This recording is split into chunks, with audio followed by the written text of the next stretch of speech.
أعوذ بالله من الشيطان الرجيم.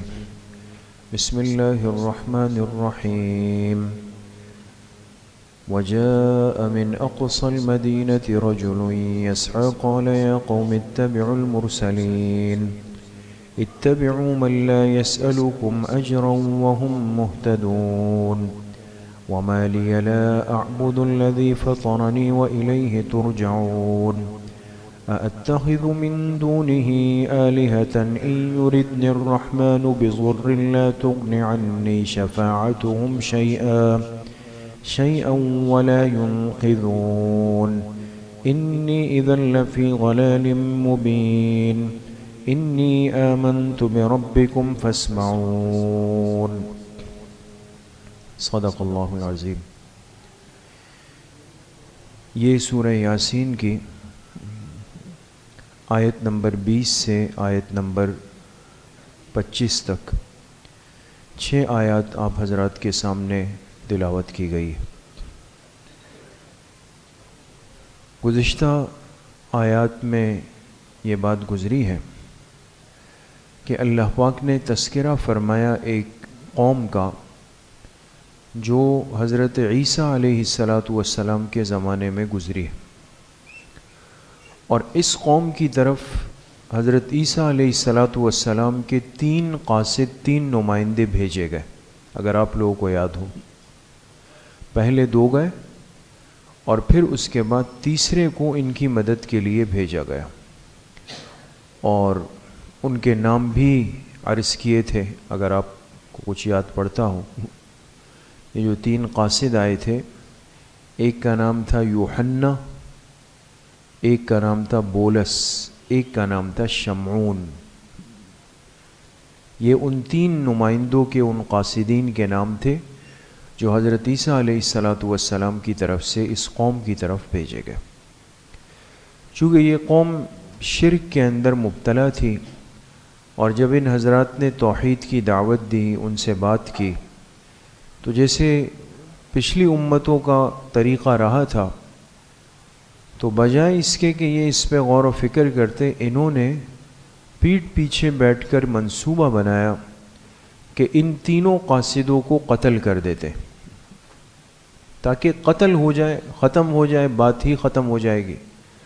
اور یہ ہر زمانے میں، جیسے خود جناب نبی کریم صلی اللہ علیہ وسلم سے متعلق بھی بارہا مرتبہ مشرکین مکہ نے قتل کا منصوبہ بنایا، اور مدینہ منورہ میں یہود نے کئی مرتبہ آپ کے قتل کا منصوبہ بنایا، لیکن ہر مرتبہ میں اللہ پاک نے وحی کے ذریعے سے آپ کو مطلع فرمایا، آپ محفوظ رہے.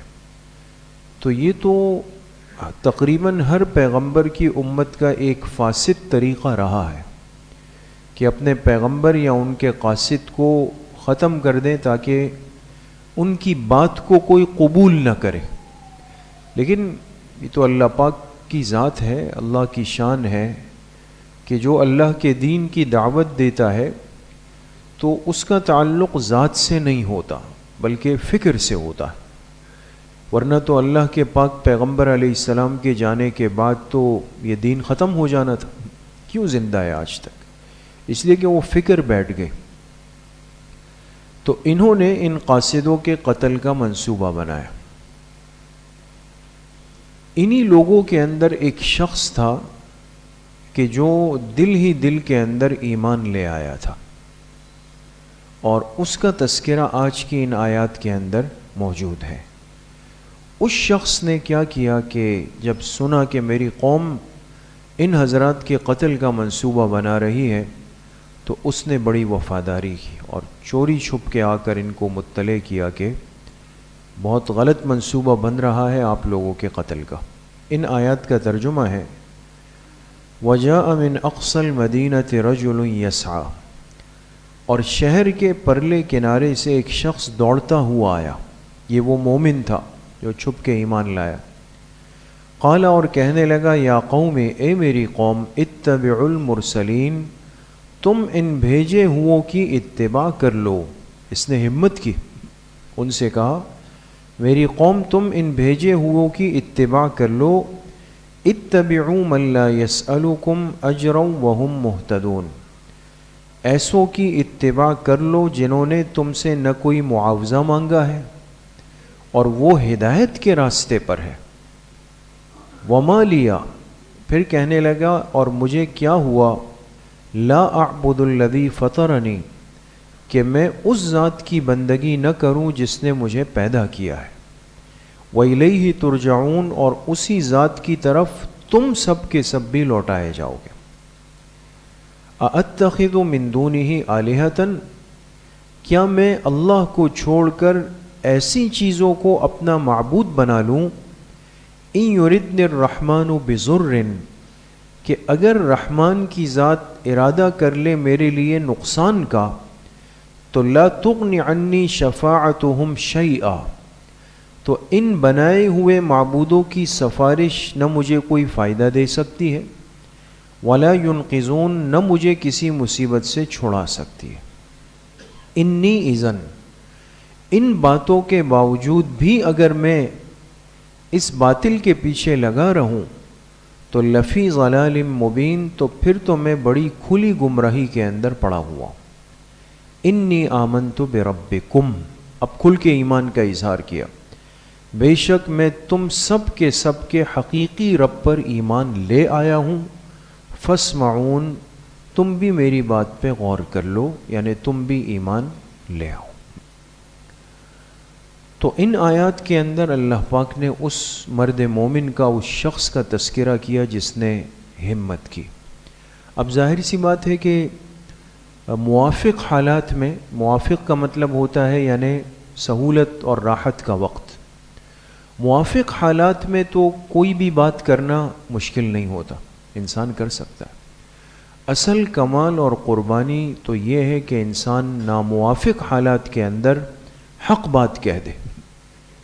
اس کو پتہ ہے کہ ہر طرف مشکلات ہے، مصائب ہے، خوف ہے، قتل ہے، موت ہے، پکڑ ہے، لیکن وہ پھر بھی اپنی غیرت ایمانی کا تقاضا سمجھتے ہوئے بات کر جائے.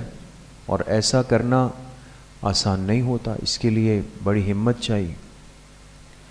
تو یہ جو 3 حضرات گئے تھے حضرت عیسیٰ علیہ السلام کی طرف سے، ان کی محنت سے ایک شخص تھا، اس کا نام لکھا ہے حبیب نجار. حبیب نام ہوتا ہے نا عام، حبیب نجار. نجار عربی میں کہتے ہیں بڑھئی کو، کارپینٹر کو، جو لکڑی کا کام کرتا ہے اس کو نجار کہا جاتا ہے. تو چونکہ یہ حبیب جو تھا یہ اپنی قوم کا بڑھئی تھا، کارپینٹر تھا، لکڑی کا کام کرتا تھا، لیکن یہ لکڑی کے بت بنا کے تراشتا تھا، بت بناتا تھا. ان 3 حضرات کی جو بات جب اس نے سنی تو ایمان تو ایک چنگاری ہے، ہر انسان میں اللہ پاک نے رکھی ہے، فطرت ہے.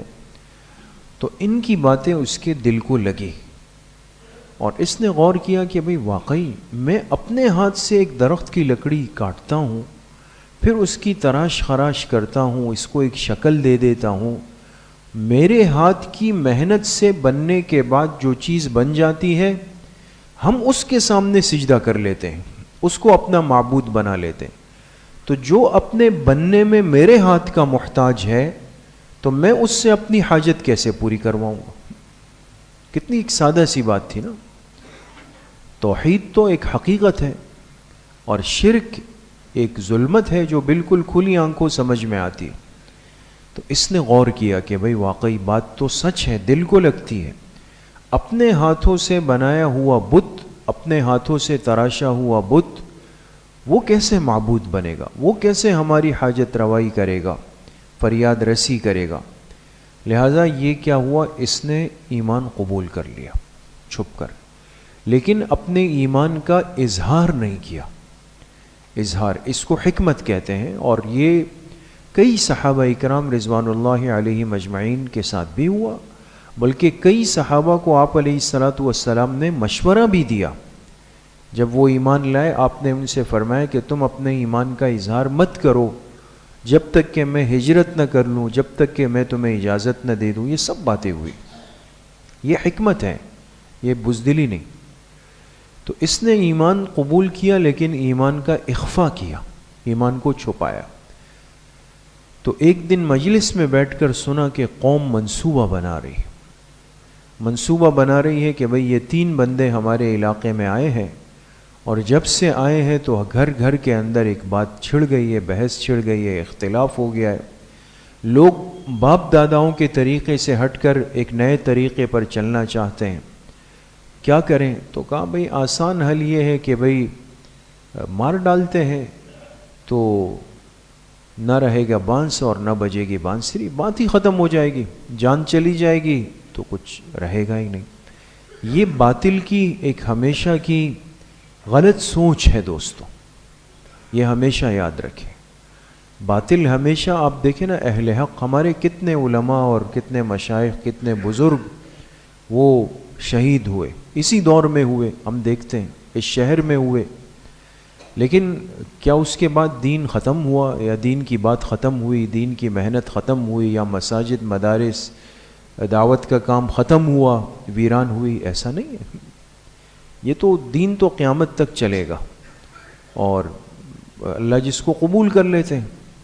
تو انہوں نے قتل کا منصوبہ بنایا کہ بھئی ان کو مار ڈالتے ہیں۔ اس حبیب نجار نے جب بات سنی تو اس کو احساس ہوا کہ بھئی یہ تو غلط بات ہوگی کہ میری قوم اتنا گھناؤنا منصوبہ بنا رہی ہے اور میں اس پہ چپ ہو جاؤں، خاموش ہو جاؤں، لہذا ایسا نہیں کرتا۔ ایک تو اس نے جا کر سب سے پہلے ان 3 حضرات کو مطلع کیا کہ بھئی آپ لوگ اپنی حفاظت کا انتظام کریں، قوم آپ کے قتل کے در پہ ہو گئی ہے، قتل کا منصوبہ بنا رہی۔ ایک بات۔ پھر اس نے یہ سوچا کہ بھئی یہ تو ہو گیا، اب اپنی قوم کو سمجھانا بھی چاہیے، ان کی فکر بھی کرنی چاہیے کہ غلط سوچ کیوں ان کے اندر بن رہی۔ یہ اس مجلس میں گیا اور پھر اس نے ان سے بات کرنا شروع کی، اور ان سے جا کر کہا کہ دیکھو تم تھوڑا سا غور و فکر تو کر لو، ایک آدمی کی بات سن تو لو، اگر تو وہ غلط ہو تو پھر اس کو رد کر لینا، لیکن اگر وہ بات واقعی حقیقت ہے، دل کو لگنے والی ہے، تو پھر اس کو قبول نہ کرنے میں کیا وجہ ہے، اور قبول کرنے میں کیا مذائقہ ہے۔ اور پھر اس نے کہا کہ جب پوری کائنات اللہ نے بنائی ہے، مجھے اللہ نے پیدا کیا ہے، ان سب باتوں کا علم رکھنے کے باوجود میں ایک ایسا سہارا پکڑ لوں، بتوں کو پکڑ لوں، کہ کل کو اگر میری پکڑ ہو گئی تو یہ بت نہ کوئی سفارش کر سکتے ہیں، نہ مجھے اللہ کے عذاب سے چھڑا سکتے ہیں۔ یہ ہے دوستو مصیبت اصل، کہ آج اعتقادی کمزوری، عقیدے کی کمزوری ہمیں یہاں تک لے آئی ہے کہ اللہ کی ذات کے ہوتے ہوئے اور اللہ کی ذات پر ایمان رکھتے ہوئے دوسرے چیزوں کے پیچھے ہم بھاگتے ہیں، اور وہاں سے اپنے مسائل اور معاملات کو ہم حل کرنا چاہتے ہیں کہ چلے بھئی میرا یہ معاملہ جو ہے نا وہ وہاں پہ حل ہو جائے۔ یہ چیز زمانے قدیم سے چلی ہے۔ تو حبیب نجار نے کہا کہ یہ تو کیا سہارا ہے، جو بت اپنے ہاتھ سے ہم نے بنائے ہیں، اور ہم پھر یہ کہیں کہ جی یہ ہمارے معبود ہیں، یہ ہمارے مسائل حل کریں گے، یہ کتنی عقل کے خلاف بات ہے، اور کھلی گمراہی اور بیوقوفی اور نادانی۔ ان کے کان تو کھڑے ہو گئے۔ پھر اس نے کھل کے اپنے ایمان کا اظہار کیا اور کہا کہ میں اس رب پر ایمان لایا جو تم سب کا بھی رب ہے، انی آمنت بربکم، تم سب کے رب پر میں ایمان لے آیا ہوں، فاسمعون، اور اب تم بھی میری بات پہ غور کر لو، پیچھے مت رہنا، تم بھی آگے بڑھ کر کے ایمان لے آنا۔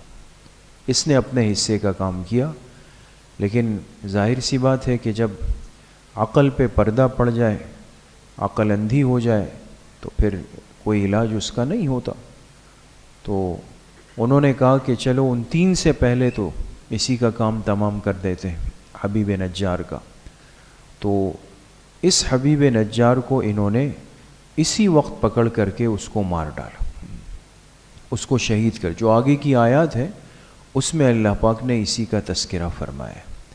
تو بہرحال میرے عزیز و دوستو بزرگوں، عرض کرنے کا مقصد یہ ہے کہ ایمان اور عقیدہ توحید بہت بڑی نعمت ہے، بہت بڑی نعمت ہے، اور انسان کی ذمہ داری ہے ہماری کہ ہم اپنے اس ایمان کی حفاظت کریں، اللہ سے اپنے تعلق کو مضبوط کریں، اعمال کے ذریعے سے اور دعاؤں کے ذریعے سے اور مسنون طریقوں کے ذریعے سے اللہ پاک کا قرب حاصل کریں. جیسے کل کے درس میں بات آئی نا تطیر کی، اگر آپ کو یاد ہو، برا شگون لینا، برا شگون، بدفالی جس کو کہتے ہیں، کہ یہ سمجھنا کہ بھئی یہ پرندہ اگر دائیں بائیں اڑ جائے شاید اس سے میری زندگی کے معاملات پہ اثر پڑے گا. انسان اس وجہ سے آج پریشان ہو جاتا ہے کہ بھئی یہ کسی کو ہم صبح دیکھ لیتے ہیں، کہتے ہیں اس کا منحوس منہ دیکھ لیا، اب میرے کام ہی نہیں ہو رہے سارے کام. تو اپنے پھنسے ہوئے کاموں کا وبال کیا کر دیا، کسی غریب مسکین پر ڈال دیا کہ بھئی یہ تو اس کی وجہ سے نہیں ہو رہے، اس کا چہرہ میں نے صبح دیکھ لیا. یہ عقیدے اور ایمان کی کمزوری ہے دوست. مومن مسلمان کے کرنے کا کام کل بھی میں نے عرض کیا کہ وہ اللہ سے مانگنا ہے، صلاۃ الحاجت ہے، دعاء الحاجت ہے، انفاق فی سبیل اللہ ہے، توبہ ہے، استغفار ہے. یہ چیزیں ہیں جو بندے کے کاموں کو آسان کر دیتی ہے اور کام بننے لگ جاتے ہیں.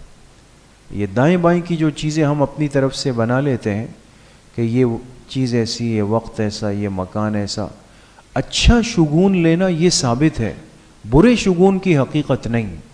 جیسے بعض روایات میں بدھ کے دن کا ہے کہ بدھ کے دن جو کام شروع کیا جائے وہ اللہ پاک پورا فرماتے ہیں.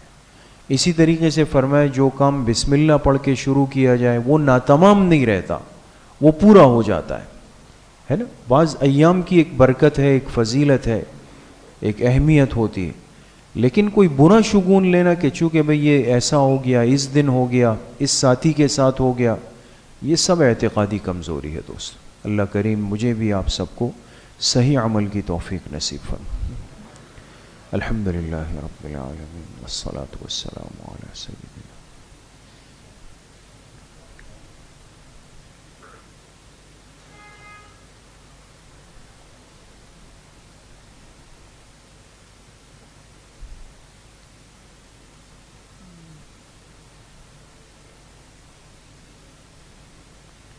وصلی اللہ وسلم علی نبینا محمد وآلہ واصحابہ اجمعین برحمتک.